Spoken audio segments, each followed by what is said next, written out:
Duela 10 urte aukerak oso murritzak ziren eta hemen Euskadin apostu zorrotza egin zen gasarekiko. Baina orain aukera gehiago ditugu eta zeharo aldatu da panorama.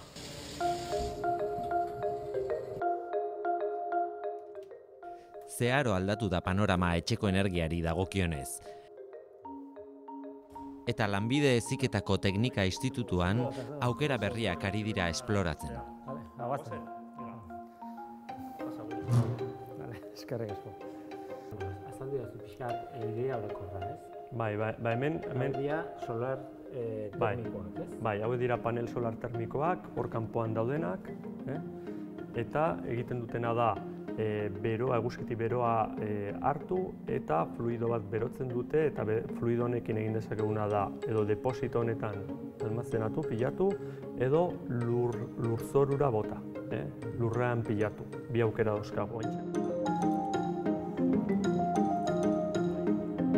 Teknika sortu zenetik, ibili gara energia berriztagarria bultzatu nahian, Lanbide Heziketan, eta proiektu deixente jorratu ditugu. Proiektu horien adibideak ikusteko Usurbilgo Lanbide Eskolara etorri gara.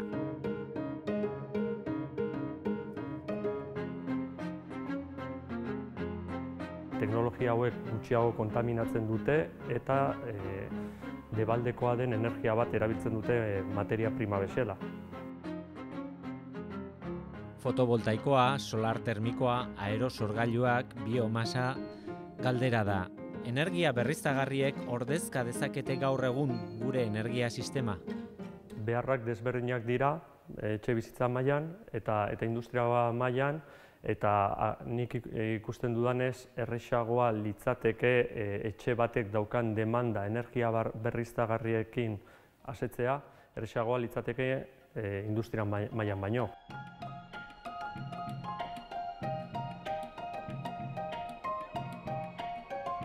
Energia berriztagarria sor daiteke etxea hornitzeko, baina aurrez beste pauso bat ere egin daiteke. Posible litzateke demanda oso baxuko etxe bizitza bat egitea, eta gero demanda horretara egokitutako sistema montatzea. Hau da, momentu honetan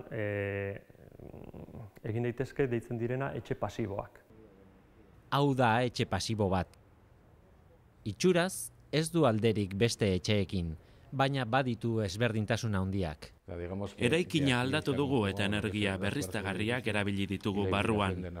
Hezkuntza Ministerioan aurkeztu genuena horixe izan zen hain zuzen ere, energia berriztagarrien hibridazioa eraikuntzan.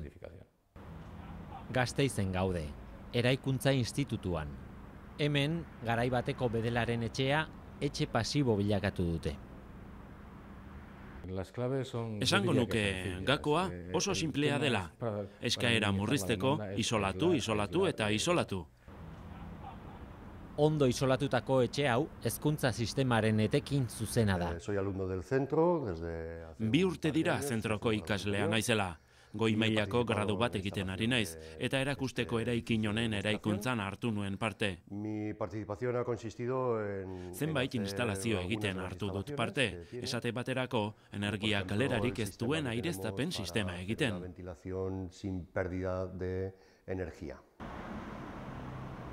Putzu kanadiarra da.